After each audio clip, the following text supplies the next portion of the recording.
There's a lot of teams that have moved around here and there, if you will. But no, I do remember. I believe I got a Reborn Knights game. I know I had a Blue Team game. I had just about everybody here. So again, I had a bunch of hand banana games as well. Super excited to see Beast Coast though. That should be pretty Right, cool. exactly. And I mean, Ham Banana was really solid last season in Division C, and I think they did really well as well in the Region Invitational. Yes, So, I mean, I think they're a strong team coming in this season. I know you agree with that. So absolutely. this should be a really good matchup tonight. 100%. They did pick up some wins in both the TAW Open 2 as well as the Region Invitational 2. And now on for our keys to the game, brought to you by the Division B Writer Linehouse. Thank you for providing these, sir. Take it away. So we're going to do keys for Beast Coast first. I feel like one of the things that should concentrate on is capitalizing on over-aggression by Hand Banana. They do tend to overcommit sometimes, and I think if they are able to turn a tide of battle in that way, that could be a road to victory for them. Number two would be safe rotations, objective control. Again, Hand Banana does like to go for ganks, so safer rotations means not as much death all the way on Beast Coast side. And then obviously map and camp control to protect against said Hand Banana ganks. So it's all really gank oriented, but they're all very, three solid things that Beast Coast can do to help ensure a victory for the night. Right on. And on to Hand Banana for us? So again, Hand Banana, we're going to start with Reigning in Ray. Ray is a really strong tank for Hand Banana, but oh, Linus got cut off there for a hot second.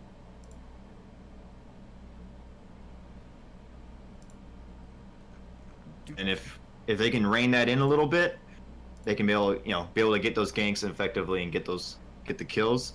Looking for gank opportunities, unsafe rotations by Beast Coast as another thing for them to look for. And I would just say ban Deckard. Beast Coast show that they like to play Deckard, and Deckard's really good against dive comps. Right on. I have a little bit of a DC here, so like this just takes a little bit for it to kind of reconnect. I've had this issue with OBS, so like right now we're on a little bit of delay. We're just gonna kind of hang out for a hot minute. Sure. It'll come back though. Like this happened to me actually the last cast.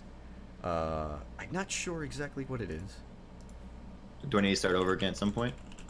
No, maybe not.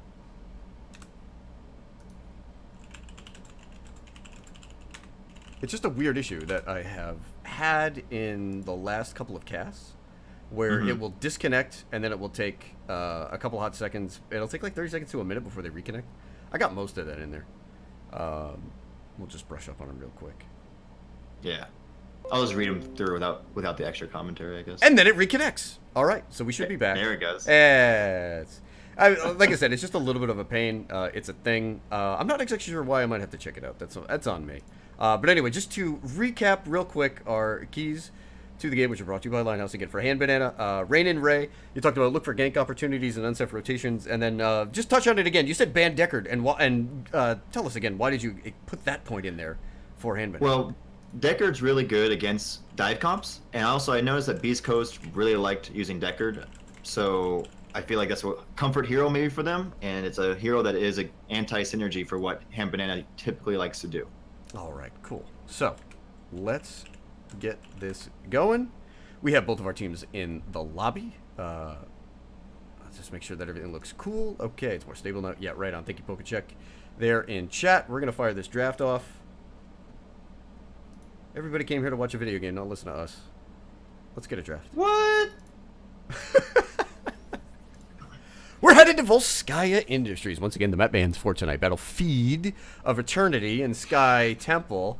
I slightly misspelled that. I'm going to try to correct that and see if nobody actually notices. Good. Got it. Great. Did you say Battlefield of Eternity? I think that's, you know what? I don't know if it sticks. We'll go with it. Zagara. What is that about, Linehouse? I don't know, but that band was so fast, I didn't realize it happened. Like that, I to do a double take there. Was that a misclick? Like, did we actually have a Zagara band in 2018? Am I missing something? Medivh band and a smart one for Beast Coast. I'm just trying to think. Zagara, I guess, on this massive map, and then Asmodan, they clearly don't want specialists. Gotta watch out for that Nazebo band. First pick Nazebo incoming. I mean, if you listen, if you get rid of this egg in the Asmodan, I think he just moves up in priority. Garrosh band. So they target the Medivh and the Garrosh, two heroes which Hand Banana used quite well last season. See, I don't know anything about Beast Coast, and that's why, like, the Asmo Zag ban. Do you see that? Oh, we should be first pick. Should they be first pick? This is their... Wait. I don't think that's a real pick. They got that right. Good. Stall it. Let's exit this. Zoop. I'm going to kill it. We're coming right back. We actually had the wrong teams up there. Well played, Bobo. Replay. Let's go. Shift it back to webcams. All right. Well, while we're waiting, I see Dolce mentioning no mention of the Ragnaros. I'm assuming he's referring to Beast Coast because they did pick Rag both times. They picked double Rag? How cool, man. So to answer your question, that Dolce though, I felt based on what I was looking for Hand Banana, what they want to do, Ragnaros was not as key as others. Okay. Let's get this fired back up. All right. Attempt number 2. And Banana Beast Coast. We'll get this right at some point.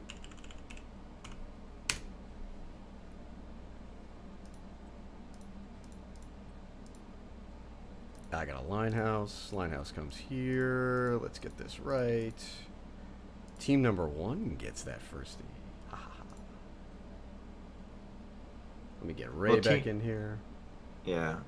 This was cause this was Hand Banana's map, correct? Yes. So we got it now. We get to spend a little bit more time with chat. Chat, how's it going tonight? Thank you guys for joining us. We'll get this all squared up and good to go. Damn, Aldanius. Am I on the right thing? You should be. I'm looking at the channel. It still shows keys the game to me. Yeah, it should be just a that's little. Right. We just have that delay going on. Yeah, delay's so long. It's good.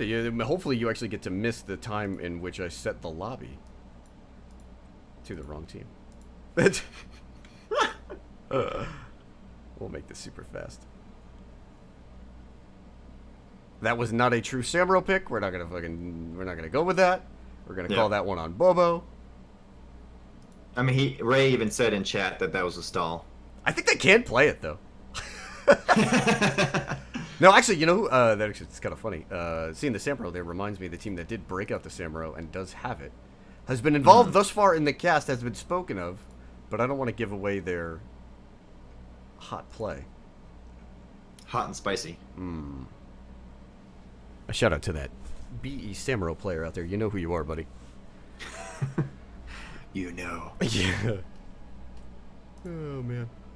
So we've had a number of lovely technical issues. The Skype update, that's a fun one, so that's why Linehouse is joining us on cam. Later tonight, I'll try to get Swing and BKL in here and live. It's okay, I'm here in spirit. And in voice. You are here. Okay. Just waiting on one more set captain. Good, got it. Okay. This should be good. I see Moist Weenus is in chat. I mean, listen.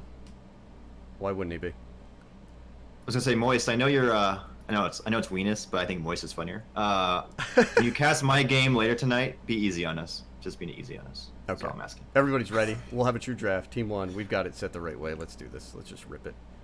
I don't want to waste anybody's time anymore. We'll go to draft. There we go. Let's play some video games, folks. We're working out the kinks before the game of the week next week. Don't worry about it. We're just trying things out. We're going to try to break the stream. Try to break our audience. We're just trying to see how patient the audience is. That's really the key. And then find a blunt object and break it over my head. Got it going the right way. There we go. There's that Div ban. So Chad was talking about double Rag this week. Yeah, on so East Coast. he did Rag in both games. Nice. And one was, it made sense. I'm trying to remember the maps. Was it like Tomb or maybe Braxis? Yeah, something like that. And then the other map was like Sky Temple, but they still made it work. Maybe it wasn't Sky Temple. It was like a map like that where you don't normally see Rag. Right. Interesting. But they played it well, so. Well, they go Kael'thas. with a different kind of fire. We have a first pick Kael'thas on the side. I of love the East Kael'thas. Coast. It's cool to cast, man. I mean, they're never gonna argue with a KT showing up, and Urel and Deckard, so the top solo laner and perhaps the top support. I guess This being Volskaya, this is certainly a map where you would prioritize Alex Straza. I was gonna say it's Alex Straza. Yeah. Alex Straza's the top support, but well, come on. Oh, okay, okay. Okay, buddy. I don't know why she's just magically disappearing at the top, but listen, we're gonna go with what Linehouse says. Alex is the best. And Beast Coast agrees. And they also go ahead and pick up a Johanna. I really like that so far for Beast Coast. It's really good objective control so far. Well, that's one way to not have to worry about Deckard, though, for Hand Banana. Just take him. And I would have to point out the... I don't want to say likelihood, but if Beast Coast is going to play something pretty standard, maybe something sort of traditional here, they can move into the Blaze, give up the solo lane superiority to Yrel, but add a lot more bulk up to the front line. But, I mean, listen, if they're a team that breaks out Rag, Zag, Az, I have no idea where they're going. Could be fun. Yeah, That's a smart ban. Yep, I agree. Smart ban. They took away both of Ray's top tanks, and a Genji ban as well. Do you think they go mirrored in here then? I kind of have to, right? I don't know about that. I think if you're willing to wait, you could see what the comp is for Beast Coast. If you think they're going to go with something a little screwy, but I actually do think Stitches is not a terrible option here. Oh, that's fair. I just think I like to save the last for the flex, so I'd rather take the tank now. But I think I can see your logic though either way, because they're not going to take mirrored in for sure on Beast Coast side. And the reason that we talk about that is that if they're taking like a pair of heroes here in the last two picks that are low damage and much more PvE or map macro concern, then you actually could look to bring in an ETC. Like that actually would be an option. However, we have Phoenix and Malthael come in. Ooh, that's an interesting combo. Interesting though. A lot of poke. Does Malthael beat Rel? Can. I don't think. No, he 100% can. It can work the other way too. However, if you're not really careful with your mana management, that could wind up being a little bit of an issue. And then Alarak is the final pickup here. So a Gul'dan Alarak combo. That's kind of cool. These are some spicy comps right here. Yeah. I mean, there's a lot of like standard heroes, and a lot of things just kind of make sense. You see Alex and Joe and Muradin, Deckard and Yrel, and then we see an Alarak and a Kael'thas and a Malthael in there, and that's okay. I wonder if the Alarak. Yeah. I wonder if part of the Alarak is maybe they'll change what they wind up doing against this Malthael. I wonder if that will wind up being an option. What I'm fascinated by is that we didn't see Jaina banned or taken. I think she's like the best mage right now. I do like Jaina. I think she's in a fantastic position right now. I agree with that. But I do agree that Kael'thas and Gul'dan provide such good poke onto the objective for this map that I really can't blame either team for taking them over her. But again, we have a Kael'thas and a Phoenix combo. Man, that's interesting. But see, that's where I kind of like the Jaina. Because then the Phoenix does more damage on slows, and then Jaina slows naturally. There's a lot of things going on here. I want to see how this game plays out. I'm extremely interested to see what these teams are going to wind up having for us. Mosher's actually playing Deckard. Let me switch that over. We're trying to get the rosters up here and in order. But, all right. I guess you could say I'm a little disappointed in that the one thing that I did not get to see was something a little weird on the side of Beast Coast. Hopefully they've got something planned maybe for the... I mean, do you think... The Malthael's not a little weird? Against the Yrel, I understand it. I do have to say that it makes sense. That you want to beat her in terms of just... He beats her in the 1v1, and he also is a capable double soaker. So, I mean, there's a lot to Malthael that I do think could work here, but... Okay, that's fair. I mean, I just don't see him that often. No, it's... And I usually see him against really beefy teams. It has really fallen off. This one's kind of a beefy team in the end, so... We'll see how it works. All right, over on the side of Hand Banana, Ray will be playing the Muradin, Mosher on the Deckard Cain, Draco on the Gul'dan, Malthanius on the Alarak, and Sammy C will be playing the Yrel. Over on Beast Coast, we've got Kavala Rest on Johanna. We have Lothrion on Kael'thas, Phoenix on Mig on Phoenix, there we go. Ceres on Alex Straza, and Monkus on Malthael. Level 1. I'm not really sure who to give the advantage to here. For the old run it down mid-brawl. I mean, we have Gul'dan going for stacks, so I think if I'm Beast Coast, I'm not giving them the stacks. I think everybody just wants to see what this Alarak does. Level 1 here. We're going to highlight it real quick. We go Extended Lightning. Malthanius on that Alarak. So the Lightning Quest coming into play. Ray going in hard there. The teams will start off the poke battle. There's a quick silence on Phoenix. Alarak into Phoenix is going to be very interesting because of Phoenix's shields. Is Alarak able to instantly expose his HP pool to the Hide Lord of the Tal'Darim? Ray is mixing it up back there. Are they going to get the Phoenix? Ooh. Did not have the Stormbolt available. And there could be a counter kill on Murd in there. Ray takes a potion. I don't think he has the jump. Watch for the bombs here. Those are some nice potions by Mosher, hitting Ray exactly where he needed to. Well played by both teams. Air in the bottom lane. Sammy and Munkus begin the eternal battle. Two solo laners with weak early game DPS against each other. Clearing minions, stacking whatever it is they feel like stacking. We'll see if anything winds up happening down there, if anybody rotates. In the meantime, we got the camp call already for Hand Banana. Yes, early lead there. We'll see how Beast Coast wish to respond. It's like Beast Coast is content to keep clearing or soaking top and top and mid, I should say. Hand Banana's a little interesting, leaving Ray in the mid there. He's not really going to clear it that fast. I think he should be up with the Alarak more, wouldn't he? Well, I think right now, like, both teams are just they're getting into their scripts a little bit here, right? We're approaching level 4. When do you want to take the camps? How do you want to work your 4 and 5 mans here? We already see Mig on the Phoenix is going to go ahead and assume the bottom lane position against Urel as Maltheo picks up a camp. So, I mean, listen, they're both working their macro. Nobody has made a hard invade yet. I don't think so. Must I just rate? No, that's not right. Does Hand Banana know there's 4? Yeah, they do. Like, they're pulling it now. Could be a 3v4 heal. Malthanius. Organ the support camp. The biotic emitter is always something that can play a big influence over the first objective phase, and Maltheo has just capped the bottom fortification turret. This will be an easy grab for Hand Banana. It looks like they're going to have their tank grab onto that health pulse.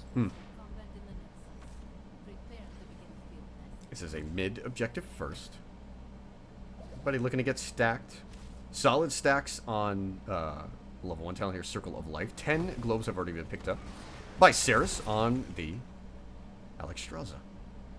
And 12 by the Kael'thas for Mana Addict. Both Beast Coast players doing a really good job of searching out globes. Having 12 and 11 in 3 minutes? Yeah. Not bad. Could be a really nice early game power spike for both of these teams. Typically, Circle of Life is something that, I mean, it comes online at like level 10, I would think. You probably have it finished by, if you're, stomping hard. Mm-hmm. And a little... at this rate, though, there's a possibility to have it before level 10. Absolutely. And one fortification turret down. Sammy taking a bunch of damage there on the Urel. Both teams are here. The 5v5 has begun over the first objective point. And thus far, Beast Coast clearly in the lead as Hand Banana much lower. And I think those Kael'thas bombs are just doing work against Hand Banana. And, not instantly, but after a long period of time, Urel eventually winds up going down. I mean, it's just, you can see all the trickle damage there. You've got Phoenix with his long-range auto attacks. You have Maltheo doing the poison thing. There's a really good combo from Malthanius on the Alarak. Beast Coast with 30% on the first objective here. Team's trying to figure out how maybe Hand Banana can come back. I mean, that was a lot of really well-placed, like you said, control over that point, and Hand Banana just slowly got whittled down till they had to back up and leave. Remember, they have this Alarak combo. Missed Stormbolt on the Kael'thas, and that is a nice little boost there for Beast Coast. They do eat the 3-man root, however, really good shot there by Mosher on the Deckard Cain. But again, these teams just kind of trading out, and it does seem like early in this game, Hand Banana having a little bit of trouble with the double backline damage. They've been consistently lower in HP. And there's the dragon. Ceres is going for it. I think Murden is gone. Sammy looks like she might be next. Urel trying to get away. Malthanius could be caught. The Alarak is going to be another kill. That is 3 kills on the side of Beast Coast. That was well executed by Beast Coast. They went into dragon form and they just pounced on Hand Banana and just deleted Mirrodin. How fast did his Ray's health go down as a Mirrodin? I mean, there's a lot of circles of death on the ground, and then one gravity lapse came in from Lothrian. And the Blood Elf pings the dwarf. So first objective, going to Beast Coast, and I'm assuming they're going to look to try to get at least a couple towers, maybe mid and bot. Or, let's see where they go with this. Typical shuffle here on Volskaya is usually bot top. Although if you get any kills, you can usually run it down a lane and try to figure out where you can try to find maybe a lucky kill. Murd into trouble there. There's the root from Deckard Cain. Mosher provides the peel for Ray. But both Deckard and Murden are low. This will be mid-wall. I'm not sure it's going to be too much else. Boy, Ray really wants a kill on that Kael'thas. He's been stacking on him all game long. Health. Yeah, that's it. Hopefully maybe later on he'll be able to finish him off, but right now it's not really doing much other than just making Kael back up a little bit. The Alarak, the extended lightning quest is done. 18 stacks on Mana Addict. Circle of Life looks like it's done as well. I don't think Circle of Life is done. We'll have to check that on the Alex. Ray gets one more Stormbolt in, but I do think Dwarf Toss got interrupted. Kael'thas could be in trouble here. Malthanius with a very good telekinesis there to pull everybody away. Kael'thas is one globe away from finishing Mana Addict already. That was quick. Circle of Life is at 16 of 25. They did really fast, quickly stacking those globe quests. And 3 kills and an early objective has put Beast Coast in a position where they are just about at level 10. For Hand Banana, struggling on what is their map pick early on. 1 objective fight, and a 1.5 level lead for Beast Coast. I feel like Hand Banana has a more late game comp than Beast Coast. They've got a lot of stacking talents. Right. However, that fight against the first objective really was handily in Beast Coast's favor, regardless of, you know, late game questing or anything like that. I do think that the Malthael is just so strong. The Malthael and the range DPS combo there put a ton of pressure on the Yrel.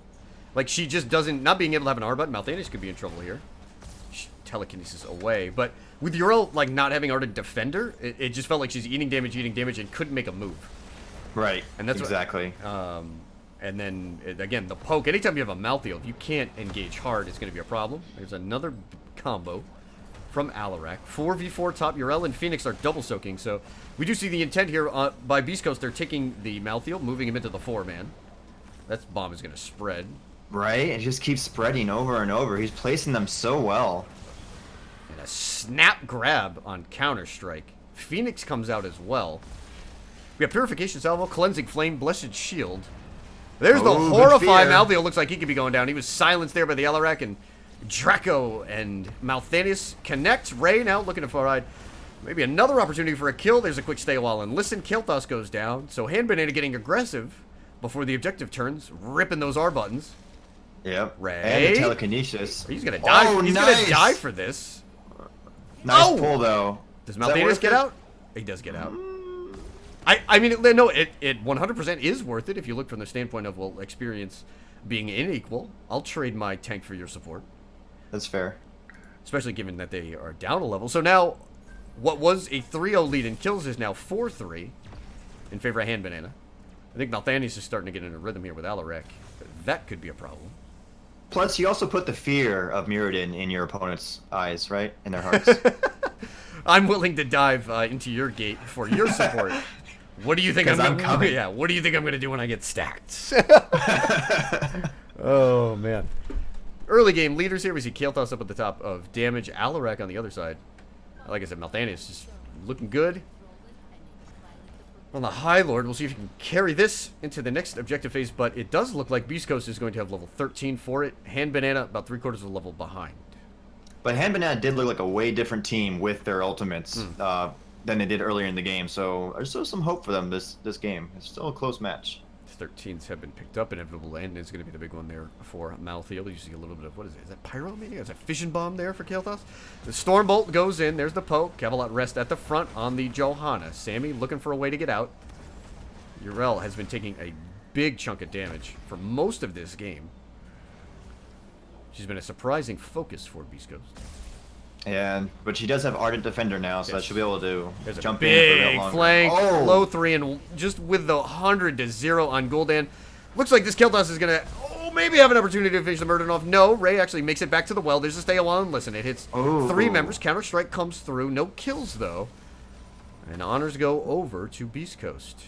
Well, with Gul'dan gone, the only follow-through on damage is your Alarak, and may not be enough right there. But that was a really nice stay a while and listen to disengage from that fight. That was about the only thing that prevented that fight from going even more in the favor of Beast Coast. But the flank from Lothrian on the KT.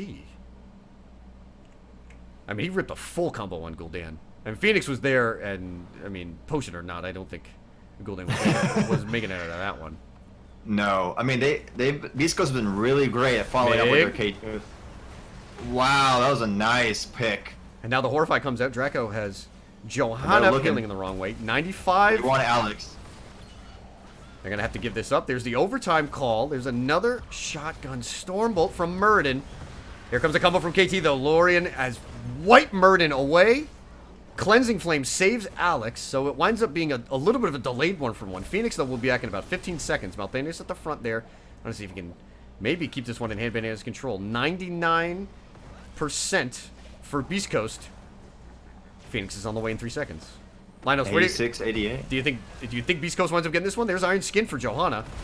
I don't know. I like the position that Hand Banana's in right now, and I feel if Malthael, he's in danger. Ooh. Oh, Counter-Strike. Johanna goes. Nice. Watch the bomb spread there. Malthanius is playing out of his mind right now with Alarak. He single-handedly took that objective back for Hand Banana, so Hand Banana will pick up the Triglav Protector in the top lane here. Maybe the first fort of the game, as Beast Coast suffered a little bit of wall damage. That Protector looks like he will soon be on top fort. Yeah, two members down for Beast Coast. They really can't defend this. This should be at least one fort, if not two. Do you think they go for second fort or keep wall? I do think they're going to wind up taking a keep here. Remember that here on Volskaya, the objective's a little bit telegraphed, so Hand Banana needs to start thinking about how they're going to handle the bottom objective, which will be the next objective phase. It looks like they're going bot with it. I think they're taking a long walk to this. They want the head start. They want to get rid of that well for sure. These have been such close objective fights that Hand Banana bucking the usual trend of just working top and mid with the first couple. That could be a problem. There's the Stormbolt. It connects. Phoenix is there. Counter-Strike comes through. Gets the kill, but Malthanius needs to find his way out of this Phoenix. There's the potions. Alarak goes down. Well done by Mig to get in there and finish him off. Still have the Triglav Protector with 10 seconds. The well has gone down, as has the front wall. Yrel and Gul'dan are in this one. Determine what the hand attack is from the Trig, because that was placed onto the Malthael, and that just basically sealed his fate, and it was well done by Hand Banana. I don't know what that is. Is it the Rudy glove? Is it the Nintendo Power? Is it the Nintendo Power Glove? Is that what we're gonna? It is the Nintendo Power Glove. Oh my god. Alright, hopefully that sticks. Maybe not. Who knows? We could wind up getting in trouble for calling it. But the other really cool thing that we've seen in this game is that Beast Coast started this off, first objective 3-0 in terms of kills. Hand Banana came back, brought it to 4-3, and now these teams have just been in a position where they've just traded, and now we're at 7-7 in terms of kills. XP is just about even. Hand Banana with about a quarter of a level lead. 16s have been picked up. This is like a full lightning build for Alarak, who... 39 stacks on Extended Lightning. Alex needs one more globe for Circle of Life. Right. Stormbolt a little slow to stack. I was going to say, to cover off what you were mentioning, Beast Coast is doing a really good job of getting a counter kill, because it's usually one of their members getting picked off first to die, but they are counter killing on Hand Banana very quickly afterwards to stop it from snowballing out of control after that. This has been a really cool matchup between Lothrian on the Kilthus and Malthanius on the Alarak. Those two heroes at the top of the damage charts by a lot. In fact, Lothrian is more than doubling up anybody on Beast Coast. Malthanius is currently just about doubling up Gul'dan in terms of DPS. Wow. I was looking at that myself.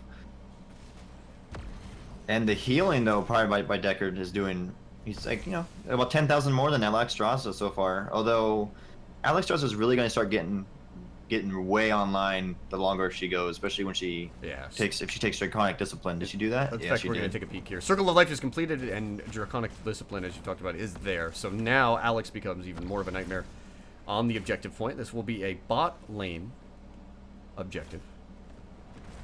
Half level lead now for Hand Banana as Malthael heads on up top to try to catch up in XP. And Deckard did take Herodric's Staff and Ancient Blessings, so they're looking to engage and get that little bit of extra DPS healing going on. The Root comes out and everything missed there. Both teams are very tentative in that team fight. You can see Lothrian creeping up on his Kael'thas.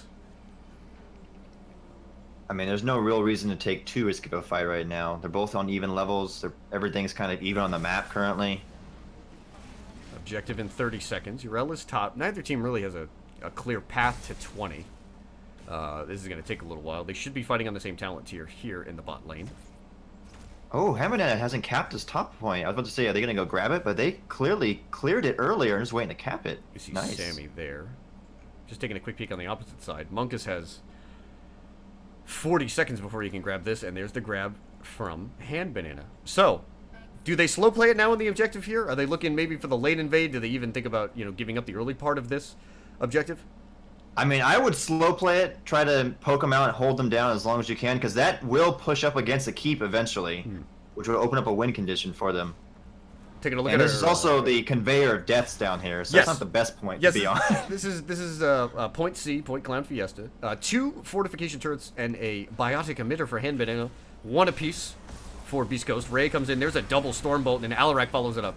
Murden is Double low. silence. Oh, the root came through. Kael'thas can't make it out. Munkus is low. Ray finally gets the Avatar in there as well. Murden look at that eats the- sleep. Eats the last rites. Murden looks like he's going to go down to Purification Salvo. So there's the counter kill. And now we need to see Sammy is going to wind up frontlining here. There's the Ardent Defender. Mosher is low. Munkus is just doing work on Malthael. He's already picked up 1 kill, looking to find another one on Deckard Cain. Can Mosher get away? He's using shield pots so well. Sammy is still on the point. Can't find a kill. It's Joe and Alex. There's the turret. I think the turret is going to finish Urel off. Urel is gone. Counter strike. Urel. Almost deletes Phoenix, whose shield is gone. Johanna is out. Malthanius and Draco find a kill apiece, and it's 4 for 2. Hand Banana wins that.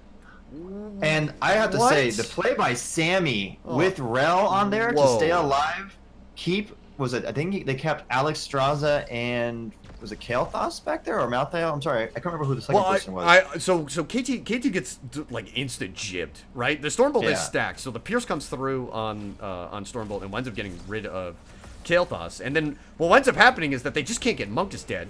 Lacerates comes through on Murden, and then it's just a mad chase where Sammy on Urel is just dealing with a fortification turret. Exactly. Alex and Johanna does go down, but actually winds up winning the point in the long run. But you saw how low Mosher was? Oh my god, I thought he had negative hit points. I thought he just Right. had his shield. That's what I was saying. Like, Sammy did a really good job of keeping the healer back to kind of help because the rest of Hand Banana stayed and fought the other two. It was like, so basically it was a 2-on-3 and a 1-on-2. So that's like Sammy did a really amazing job of keeping Beast Coast occupied down there, so they couldn't go and help their team during that team fight. Well, Cattle at rest and Munkus are out. Keep an eye on Ray here. That he wants to make the aggressive play. And Definitely. A little bit of a miscommunication there. We do have Deckard Cain and Gul'dan in the Triglav.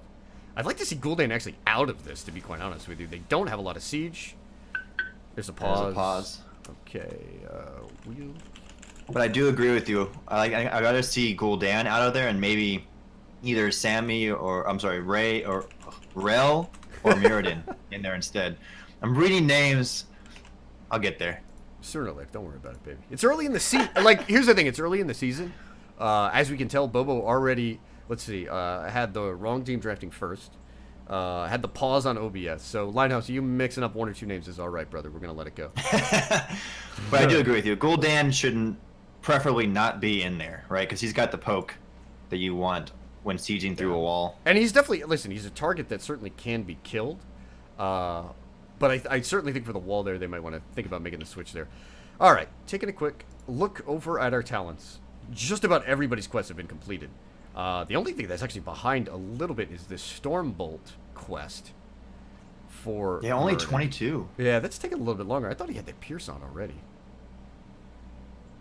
Interesting. I mean, they've done a really good job, Beast Coast has, of avoiding his Stormbolts, because he'll jump in and they'll juke it, and Ray will even hold it a little bit to try to, read the juke, and they still are able to get around it. So Beast Coast has done a really good job of avoiding the stacking on that Stormbolt. Okay, and if I could find my unpause key. There it is. Ha! I got it. Victory! Hey! We succeeded. Alright. Both teams have all 5 members alive. Both teams have all of their R buttons ready. Now their defender has come off, and boy, oh boy, pop. goes the The Phoenix. silence and the follow-up, and Phoenix is deleted. I think we might have missed that one a little bit there. Ray now going in. Murden starting to have a little bit of a heyday. Feeling good. There's the the Protector diving into Rel. Pops Ardent Defender. Ray is low. Last rights is used, but that's didn't get a kill. Not going to work. Cavalot on the Johanna is at the front there. Malthanius looking to find another kill. And there it is. You think they're going to try to end it here? I don't think they have enough. They're going to need 2 more kills. There's the counter-strike. It actually hits a number of members. Saris is low. The Triglav Protector should soon to pop. Remember, we have Deckard and Gul'dan in there. They might see if they can find an insta-kill. Maybe get the counter on Johanna on the backside, though. Monkus How is Ray still alive? Finally gets Alarak out of there. The Triglav has 20 seconds left and 2%. So we've got Muradin, Yrel, soon to be Gul'dan, and Deckard Cain. It's only Johanna and Malthael. Last right says about 20 seconds left. The shield is still there. They are going for it, though. Or at least they're trying to get as much damage on the core before having a back. But 2 are dead for 20 more seconds. Shield has gone down. There's Stairwell and listen. However, the Plasma Cutter is still out. Wow, Deckard Cain almost goes down. What a play by Draco. The Horrify there actually preventing the death on Deckard Cain. They get the kill on Purification Salvo coming out as well. There's no slow to help out here. Mosher lives.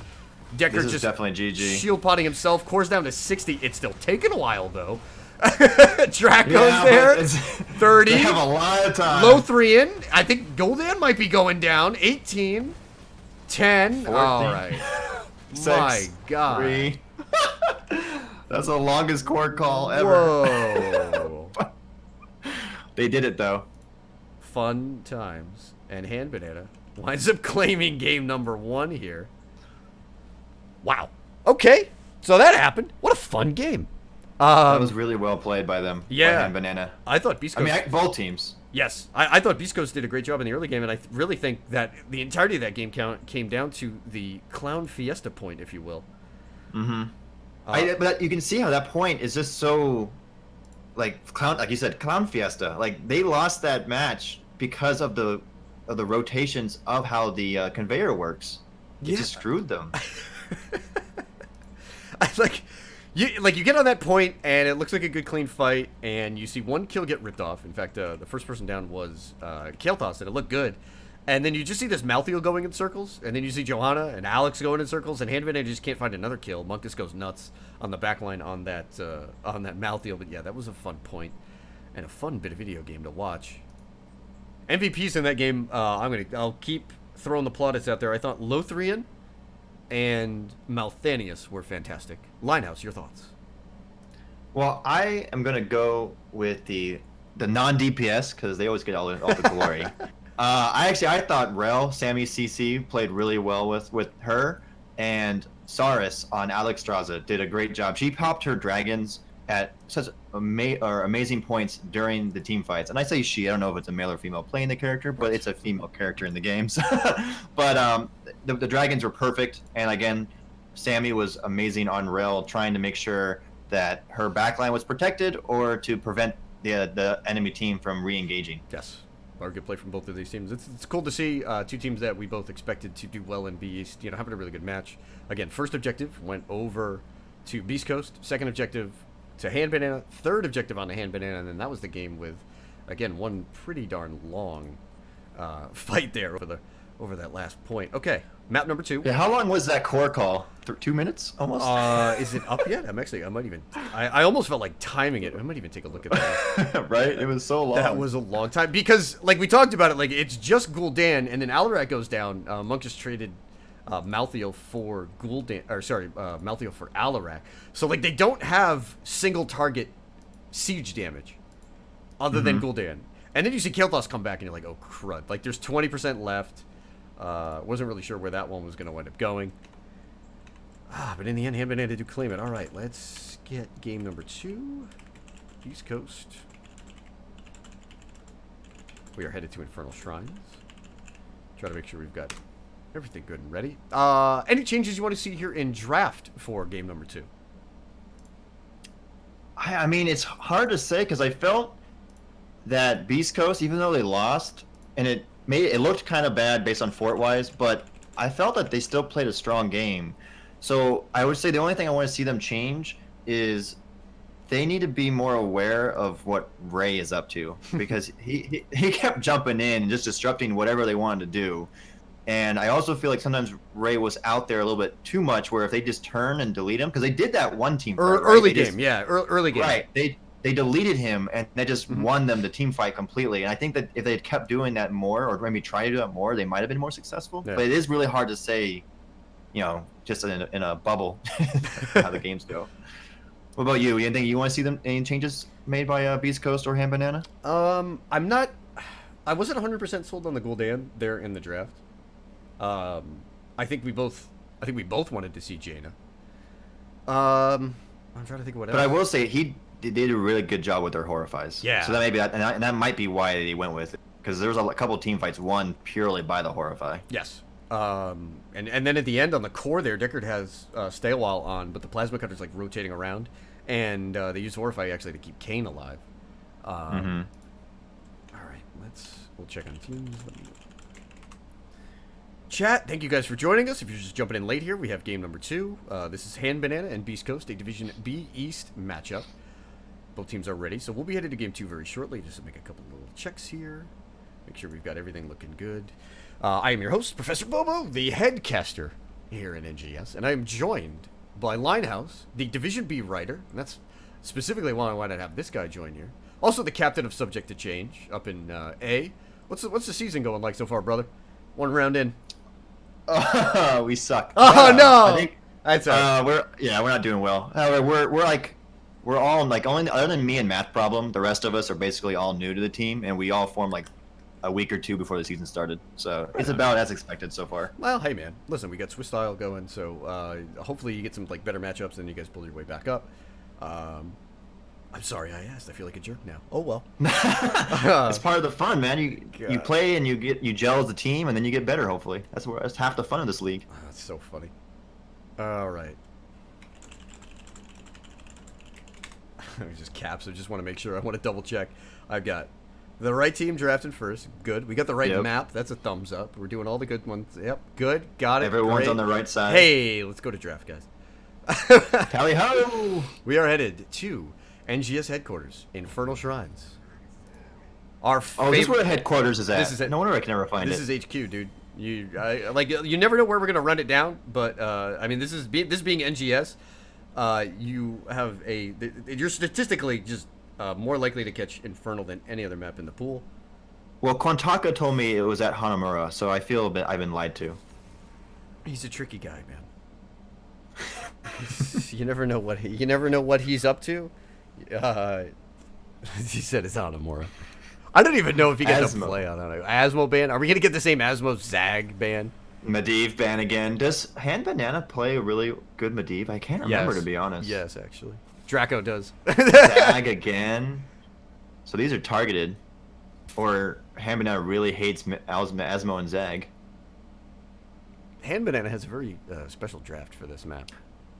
You know what I kind of want to see? I kind of want to see Beast Coast take Ragnaros this game. I mean, it's lining up that way. He's really good on the points for the shrines. Obviously, Lava Wave is really great at pushing back the lanes. Same set of bans. Is this the same game? Did we go back in time? No, because I think Hand Banana is going to do something weird. Deckard first pick, though? I know. Might be. Hold on here.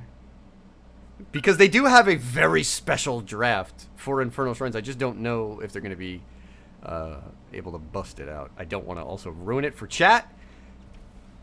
Ruin the suspense? Here, you type it to me real quick so I can pretend to be surprised. I'm just kidding. Kel'Thas again. This is the same draft, I guess. It's just a little slightly different. Lotharian, I assume, will be back on the Kel'Thas. And Saris will be back on the Alexstrasza, is my assumption. I expect Diablo here. Yep, and we get it. We do get the Phoenix as well. I really liked the priority on tick bans in the first game. I thought it was going to pay out. It did in the early game. But Ray on that Dibbles, I assume we'll have Lightning Breath paired up with Purification Salvo. Mm-hmm. And maybe even stay a while. There's a lot of fun things that could be coming out here. Building a nice little wombo on the side of Hand Banana. 5 seconds left here for Beast Coast to make their draft ban. Without Garrosh and without Diablo, I think Johanna looks like a good ban. You mentioned the targeted Rag. I guess with your Rel being banned, I mean Blaze or Dahaka if you don't want to deal with one of those. I do think the Joe ban might be the one you want. I like that rail ban though. They clearly don't want to have to deal with Sammy on that again. Nope. Can't Yeah, disagree. do they ban Rag here, or what are they gonna do? They're taking some time here. This could. Let's see. Targeted ban, meta ban, Meta ban. and targeted. Kevlar played a good show there in game number 1. Again, it makes sense. It's not a great Murden ban. There's a Rag. There it is. As requested. I like Advent Blood. Headcaster. What a brag. Hey, you know what? When you read such prestigious roles, yes. I'd brag about it too. Yes, give it to me. Blaze is picked up as well. Okay, so if this is the hand banana draft, these two heroes, one of them is a worm, and the other one is emerging from 10,000 years of rest and hate. What? They didn't do it. Okay, so hand banana. Okay, so hand banana on Infernal Shrines. I'm probably ruining. They have a very special draft where they break out something old school. They did it in both the Regen Invitational 2 and the TOA Open 2. They broke out Abby Illidan, a monstrosity hat build. But they go with Greymane and Jaina. That's an off-lane Phoenix. That's a very divey comp by Hand Banana. I'm not sure how Deckard fits into that. Is it though? Yeah, like Diablo, Greymane dives in, Jaina moves with the Blizzard. But I mean, Jaina saunters in to do a Ring of Frost and Blizzard. I like that. He went with Saunters. That was a good one. That was really good. She's not going in fast. I'm telling you that right now. But like, because like Diablo can Q in. What's that called? Sorry. What? Charge? Diablo? Devastating Charge. Devastating Charge. So you can Devastating Charge in, flip them for Justice, and then Greymane would jump in as well into Worgen form, and Jaina follow up with Blizzard. That feels kind of pretty divey to me. I mean, like, Divine Nine's a team that would run something like that as well, and they do it really well. The issue that I always have with like something like that where you really don't have a lot of hit points on your side is like you have to be clean, crisp, and it's got to be quick. Like, whatever that target is, it's got to get deleted real fast. Otherwise, if you don't get that and the support winds up, being able to make the save, then that's when you get, like, those turnarounds where it's like, oh, we thought we had a kill and then 3 of us are dead. How did that happen? Yes, no, I do agree with that. Like, it's a very all-in strategy. You got to blow someone up or prepare to be blown up. All right, in-game here on the side of Beast Coast, looking to salvage a draw out of these festivities. We have Lothrian again on the Kael'thas. Ceres is going to be on the Alex. Kevlar Rest on the Murden. Munkus is going to be on the Ragnaros. And M-Mig will be on the Blaze. And on the side for Hand Banana, trying to get a domination against a very strong Beast Coast team, we have Malthanius on Phoenix, Draco on Greymane, Mosher on Deckard, Sammy C on Jaina, and Ray on his signature Diablo. Let's go ahead and reset that vision. Hey, there we go. Just getting our vision back. Flash level 1 talents, again, nothing really out of the ordinary. We do see Blaze head top lane. All by himself. But they don't send Rag up. This is interesting. I mean, we're finding something out about Beast Coast here. They take a sort of traditionally, I don't know, maybe even a weak off laner, and they run it in the 4-man for the extra wave clear. No, Rag is going to Lava Wave build. No, not Lava Wave. I have to memorize these talents and forget them. Oh, Blast Wave? That's a... Blast Wave build. Every once in a while, someone's like, yo, Rag E-build is hot. I'm like, what? Well, no, I will say the game I watched of Beast Coast, I'm assuming Munkus was playing Rag both times. He went Blast Wave build each time, so it's clearly a preferred build by them. Ooh, Malthanius with big damage on Blaze. We'll have to see if he taps or goes back. Ceres... It's like Alex is, rotating up. He's going to chip in. Okay, so 3v4 bottom lane. We'll see if Hand Banana can use that to their advantage. I can't remember. Hand Banana already get into camp on the right, and it looks like Beast Coast is just going to rotate up. They don't really suspect it yet. Worth keeping an eye on up here if Malthanius is going to wind up bodying Blaze out of this lane. He is playing very aggressive. In fact, there's a jet propulsion away. That Mig is just not having a good time dealing with the Protoss in the top lane. I mean, it's so hard as Blaze to solo lane against any range, and particularly Phoenix, because if he takes enough damage, his back's up. Oh, you know Ray wants this. There's the root. Hits 3, and he walks away. That's what? I think that was good discipline by Hand Banana and Ray right there. I mean, look at Jaina's mana. I mean, I don't think they were right. I think they were calling it. They didn't have it. Well, you know he wanted to go in, so I'm going to say kudos to Ray for not going in there. Because I don't think it would have worked. The camp would have already been taken. That would have been an interesting predicament. Sammy YC being put to the sword by the Murden there. Is it Sammy YC or is it just Sammy C? I don't Which know. is better? I don't know. I say YC just because it's like a callback to me for something that's like personal and completely unrelated. So I don't know. Sammy can just jump in my Discord and correct me if she wants.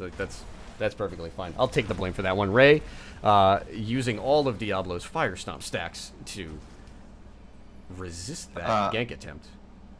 Ember is asking us to stop yelling into our mics, but Ember, we're just so excited. We're so excited, Ember. Is Linehouse a little loud? Yeah, it's possible. I might be. Possibility. I'll turn it down a little bit. Not too much, though. I don't want to lose you here.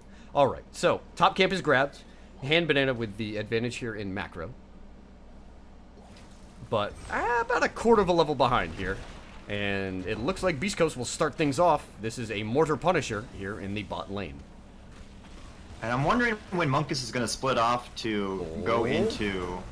Ooh, Ray's in trouble back there. No wing buffet, though. Mig is there on the side. There's the jet propulsion onto Diablo. We see the follow-up here. Cavalot Rest looking for the opportunity. There's just not a lot of damage to get rid of Diablo, and the Gravity Lapse winds up missing.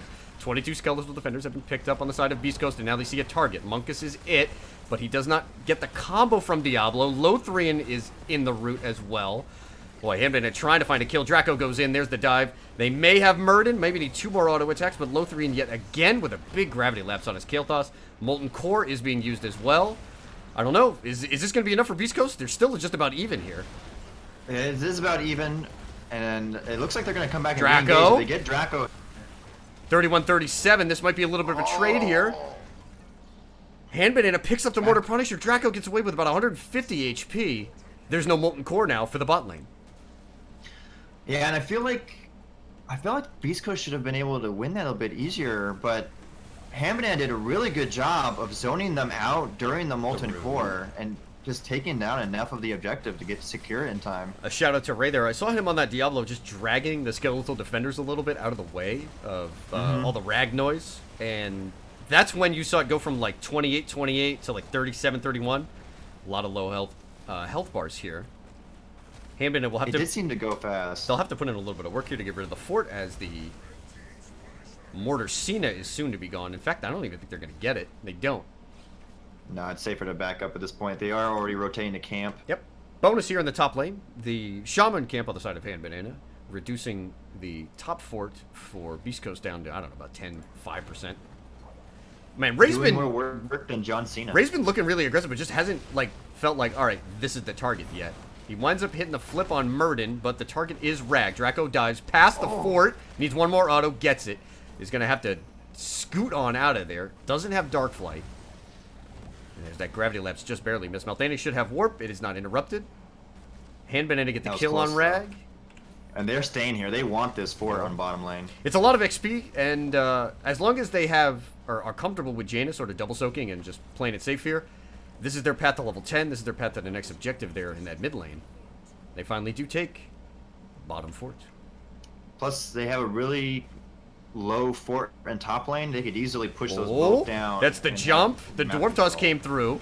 Lothrian with a combo onto Diablo. He is very low. There's the Dragon as well. That's another big cooldown. And Diablo, look at the Fire Stomp heal. Ray goes from 15%. He's up with 1 W, 1 Fire Stomp, and a potion from Deckard Cain. He's back to 50 and is out okay. They're showing some patience. It's almost like they saw the keys to the game and said, Linehouse, that's not us. That's not how we do. Honestly, though, I would say that was a good engage for Ham Banana. They drew out the Dragon form cooldown, and I don't know if they'll be back up by the time the next shrine's up. Shout out to Voodoo. I see you in chat. Godfather, what's happening, man? Always good to have you here. Okay. Hand Banana, very close to level 10. Malthanius, actually, I thought he was going for it. I'm looking for the warp on Phoenix. I'm like, he's got that fort, he's got a wave. That was some faith in his minion right there. And then he sprays. Oh god. Beast Coast will wind up picking up their Shaman camp here. Purification Salvo, go for the throat, stay a while and listen, Welly and Lightning Breath, and one dead Muradin is going to kick off Hand Banana at level 10. That is their second kill of the game. That was a lot of ultimates though used. I think I even heard. No, it's only Lightning Breath. No. Greymane went go for the throat. He did. Oh, he did use go for the throat. He did use it. Oh. I heard it the last second. I don't know if he needed. 30 seconds. Yeah. It's not that long of a cooldown though. We'll see. How is Lightning Breath only 60 seconds? Blizzard. 70 seconds. Because we spent all of season 4 just ripping APOC. Blizzard, please. And APOC combos were the hot hots. It's actually not, I'm going to say this, it's not really Diablo's fault, it's Phoenix's fault. If the bonus damage on Purification's Alpha was not attached to a slow, like, could be something different. But you've got to have the setup, and Diablo's setup is just so easy. I mean, listen, Lightning Breath is still pretty good. Alright, here we go. Hand Banana getting a little bit of a head start. Still have a number of R buttons available. We see Avatar, Cleansing Flame, Lava Wave, and Bunker all available. This is the 5v5. Purification Salvo comes out. It's almost everybody. The Bunker and the Cleansing Flame come out as well. Muradin and Blaze are low. There's a stay on while listen on top of the Bunker. The target is actually Muradin.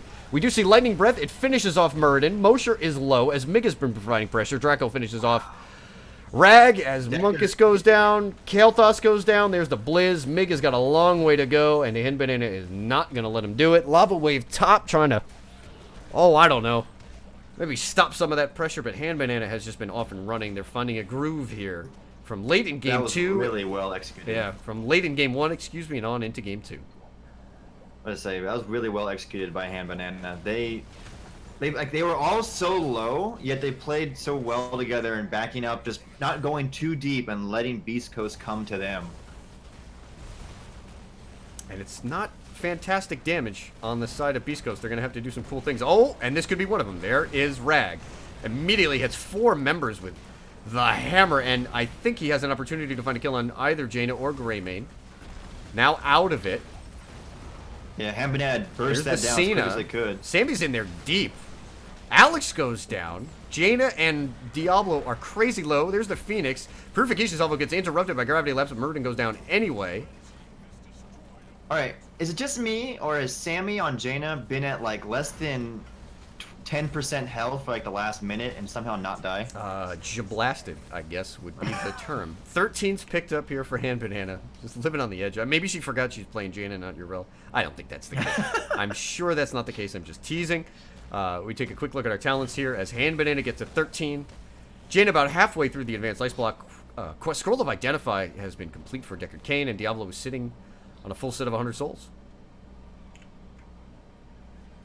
All right. And they've been actually doing a really good job of denying globes this time around. Look at Kael'thas and Alex Strauss. Remember last game? They were at this point they were already kind of done with their quests. Kael'thas just now finished Mana Addict, and Alex Strauss is not even at 25 yet.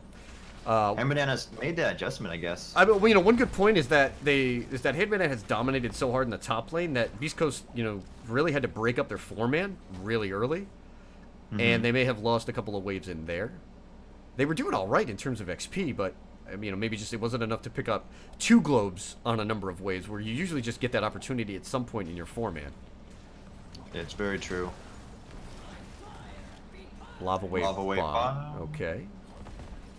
My bot lane be purged. Linehouse, what's the path back in here for Beast Coast? Oh, I have no idea, to be honest. I'm looking at... they have to take control of this map again somehow. Lava Wave will be one way to help them out with that, but they have to win a team fight. I think once they hit 13, they have to look for Hand Banana and get a pick, or just force and engage a little bit. Because right now, they're on their heels all the time, and they have to make Hand Banana fear them a little bit. Beast Coast will pick up their 13s. 14. I think right here they gotta look. And a half, and Ray playing aggressive. Yeah, you're absolutely right. They need to find a team fight here. This might be one of the last few opportunities they have to be in an even talent. Well, they know Phoenix. They know Phoenix is bottom. They have to force a fight right here, I think. Oh, Sammy with the Stormbolt. Blizzard has come out as well. There's Mosher. Stay a while is going to have to be used here. Sammy is low. Jaina gets away, but the Phoenix is there. Stay a while to disengage. Cavalot rest on that Muradin, looking to find a target. A little bit of slow on Deckard. Nothing doing. That was such a good disengage by Hand Banana. I don't know how Sammy did not die there. Yeah, you knew that the stay a while was gonna be there, and Mosher just had a really cool little angle Sammy had that. You know it's coming. Like, you see Jaina throw the Frostbolt, and you're like, oh, okay, now I just jump Stormbolt with Murden. But the follow-up was just a little bit far behind. Phoenix could not finish off Jaina as well. Yeah. And that was the fight that Beast Coast really wanted, and they could. I think they popped, what, 3 ults? Yeah, Avatar's down. Yep. Well, I guess Glory doesn't count, and Phoenix is down. But that's going to be up soon again. Avatar does worry me, though. Especially given that Murden has gone down. That's true. Game. I'm trying to see exactly where's our kills. In fact, Murden has 3 deaths. Without Avatar, that could be an issue. All right. 13s were picked up, though, by Beast Coast, and they will have about a half a level where they may be able to jockey and find an even Talontier fight. However, all of the R buttons are ready for Hand Banana. And again, though, they need to win this team fight, I feel, or this could be a keep and maybe even the end of the game. Ray at the back has disrupted Alex once. Purification salvo. Cleansing Flame actually got off, but Rag, as well as Murden, went down as the Lightning Breath Purification salvo came through. Remember, Alex Straza has about 1 auto attack worth of hit points left. She's gone. Yeah. Go for the Throat comes out. Lotharine is gone on the kill toss. That's going to be a wipe. That's an ace.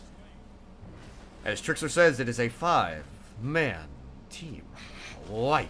I don't have that level of enthusiasm because Ember already yelled at us for yelling into our microphones. I know. Why is Ember a party pooper? Ember's all right. Ember's all right. Have you played NGS's hot new game, 2 Degrees of Ember? It's like 6 Degrees of Kevin Bacon, except everybody is friends with somebody who plays 5-mans with Ember, so you're never that far away from the support. Oh, really? From the support player for the blue team. Hi, Ems. I have not. Oh, actually. no, Although you're connected. You're connected. I am slowly interviewing the blue team.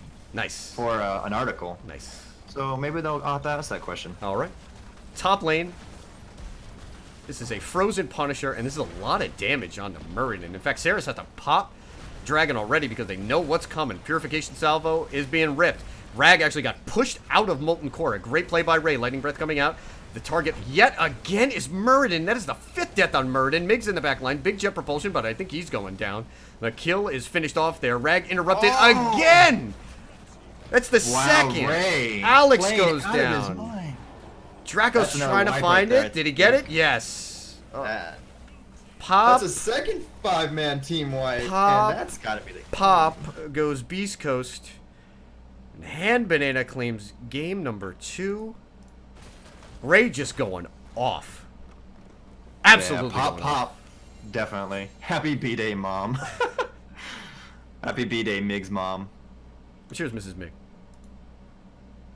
Sorry we couldn't get you. Hey, you know what? That's really cool, though, for parents to come check out their children to play. So you'll love to see it, don't you? Respect. All right. We're going to go ahead. Try to get ourselves an interview. So let's pop on up to one of these lobbies. Linehouse, you go there. Bobo, you go there as well. All right, game number 2. That was a perfect game, actually, from Hand Banana. They 18-0 in terms of kills. I don't think they lost a single structure. Which game are you going to put more into, Linehouse? Game 1 or game 2 for both of these teams? I mean, I feel like game 1 was better for Beast Coast. Absolutely. They played really well. And I would say, actually, game 1 as well for Hand Banana, because game 2, there's a lot more comfort picks for Hand Banana's side. Mm-hmm. So I think game 1, they were a little bit off comfort. So the fact that they can still win a game against a quality team like Beast Coast is got to be, high marks for them. I like that. That's a very, very good point. I think you're spot on. We saw what the Double Dare could do. Mosher seemed even more comfortable with it in game 2. Draco on Greymane was a terror last season, and Ray, we know, loves playing the Dibbles. But, I mean, listen, some very good things on the side of Beast Coast. I really like seeing Lotharian's Kael'thas. Saris's Alex was really good as well. There's a lot of things there for that team to build on, and they will come away with an even 500 record for the first round. Beast Coast? Yes, they will wind up being 3-3. I'm trying to go ahead. Let me try to get... And I think Hand Banana's 4-2 then, right? Yes. Yeah, they do improve to 4-2. And it's kind of neat. That was actually the first map wins for Hand Banana because their win actually came by forfeit, right? So, so technically they had not won yet. Where's Ray? I wish I could have seen the match they lost, because I'd be curious to see how that match went for them. That was Reborn Knights Black. We'll have to check and see if somebody actually in chat knows where the VOD is. Let us know where it is. Might be worth checking out there to see how Reborn. I'm just watching the end again. Ray interrupting Ragnaros twice yeah. on the Molten Core, and like so well done. And at this point, like, and I'm also watching the replay there too. This is the last push. Like, you know, it's over. Like, Hemden is going to take this one. I mean, if there is a miracle to be had, though, it would have been relying on certainly a number of tricks. But we are now joined by victorious Captain Ray, the tank player and leader of Hand Banana. Ray, what is happening? Hey, how's it going? Going good, man. Looking pretty good for you guys. Yeah, thanks. Yeah, it was a bit of a shaky start since it really, I mean, we had a game that wasn't casted. Yes. And it was kind of a wash, but it was a good game, but I try to forget about it. But Well, this felt like the first real sort of series we played this season. Okay. And we felt really, really good about it. So that kind of rewinds to what we were talking about before. What changes did you guys have to make between your loss against Reborn Knights Black and then the win here against Beast Coast? A lot of it I feel is macro dominance, sort of asserting control from the start of the game, and preventing them from having really macro-oriented picks. I feel like that really gave us the edge. We did some scouting. We noticed that they play Zag, they play Lava Wave Rag, Yeah. they play Asmodan, and we just thought, you know, if they're so reliant on macro game, we want to assert our dominance and make sure that they aren't able to get a lead that way. Right on. Well, in game one, it seems like they scouted you guys out pretty well. They took a number of picks off the board. Yeah. It looked like you struggled there early and then picked it up late. My big question for game two is how about that Clown Fiesta point fight down there in the bot lane? Oh god, yeah. We had someone hop in our Discord channel after the game, and he was like, "Well, that was a fiesta." And we don't disagree. It was nutty. Having a Malthael and then the Kael'thas with the percent damage, Yes. with the flame breaks, that really was hurting me, and made it difficult for me to do my job effectively, which was to disrupt the Alex and disrupt the backline. Mm-hmm. I like Lotharian's Kael'thas. I thought it was kind of cool to see a confident KT pick first, actually, in both games. Mm-hmm. It was definitely an interesting pick to go up against, and it did its job game one with like, as soon as we realized that the living bombs were causing us problems, we were like, Mm-hmm. spread. We just screamed it out as soon as it came out. Right on. Just because we aren't used to it, you know. Yeah, you don't see Kael'thas too often. I'm trying to think. I mean, do you occasionally get it? But like, actually, the times that I have seen Kael'thas is when teams feel like they need the Pyroblast more than anything. But yeah. Hey, listen, We were kind of worried. He was holding his ult once he reached 10, when all the others picked it. So we were like, is he gonna pick it? Right on. Linehouse, anything? I mean, I was gonna shout out to Mosher. Was it Mosher or Mosher? I always forget. It's Mosher. Yeah. Mosher. His Deckard play in both games was outstanding. Mm-hmm. And I was also to say for you, were you consciously looking for the Ragnaros at the end? Oh yeah. The Phoenix was like, Ray, lightning breath. I'm using salvo, and I was like, no, I need to interrupt the rag. And he was like, oh, that's fine. That's more important. And You did it twice, right? Yeah. I got the rag twice, and then I got the Alex in the team fight beforehand on the shrine. And I was also going to say there was a invade that you guys did on the camp, on their left camp at one point, where you didn't take the camp, and you went in and you backed out immediately. Like, you didn't go as deep as let's say you normally do, but they popped their Alexstrasza dragon form, and I thought that was really well done by your team. Is that you forced them to use the Alexstrasza, but you were also patient enough to just say, all right, we've got enough value, let's just get out. Yeah, thank you. We make a conscious effort to sort of, like, whenever there's nothing on the map to take, whenever we sort of go over a list, like, if this is up, then do this, but if that's not up, then do the next thing in line. And like, Okay. we were at a point where we were like, well, we can't really full out invade if they use cooldowns, but we can try to draw cooldowns from them. And we did that really successfully game 2. Right on. All right, well, I think that does it for me for at least for this set. But Bobo, there was one question that we wanted to ask. yes, go ahead, rip it. It was the question of who was the biggest fan of Ham Banana first between myself and Professor Bobo. Because Oh God. I swear it's me, and he swears it's himself. And while Bobo is a liar, I want to know Ham Banana. God. Right. I don't want to tear any relationships up. This is just no. This is I- it's cute. This is fun. Listen. You don't even have to answer that. We all know that the answer is in fact Bobo.